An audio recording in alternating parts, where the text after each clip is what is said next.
More now on President-elect Barack Obama's big meeting today with President Bush. Among the topics he and President Bush are expected to discuss, the country's enormous economic downturn. Back with us again this morning is Dr. William Rosenberg, professor of political science at Drexel University. Good morning. Thank you for being here. My pleasure. Talking about this could be a very interesting meeting when the two of them get together. What's the most important thing, though, that could come out of it? Well, I think the reality is that there's going to be two things. One is going to be sort of a personal level, them sharing information about what it's like to be president, and I think that's very important, particularly for George Bush to convey to Barack Obama that, things change. You have to remember at one point George Bush was one of the highest approval presidents ever, and he ended up being the lowest approval president. And I think Barack Obama, who's coming in with very high expectations, has to be able to manage those expectations. That's one thing.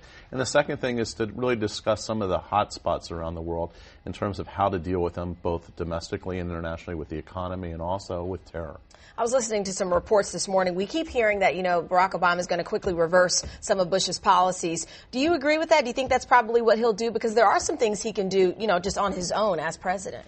Well, the reality is that, as Barack Obama correctly said, there's only one president at a time. So right now he has to basically let George Bush know what he'd like to see, but it's still George Bush's call until January 20th.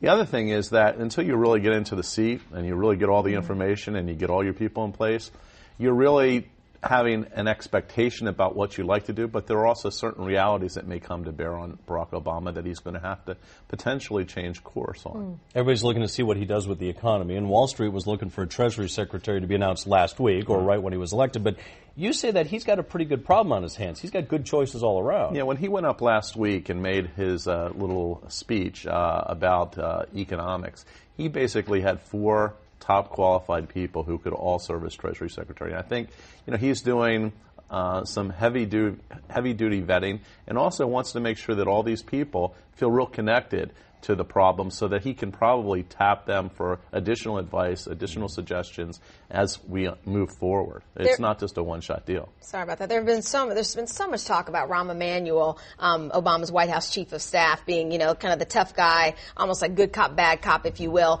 But essentially, we keep talking, and there's all this speculation about who he might pick, but he's really keeping his cards close to him. I'm reminded of before we knew it was going to be Joe Biden as his vice president. He really kept that close until the last minute. How important is it that I think that he keeps those cards close until, the speculation? Well, the reality is that being able to keep a secret is an important function for the White House.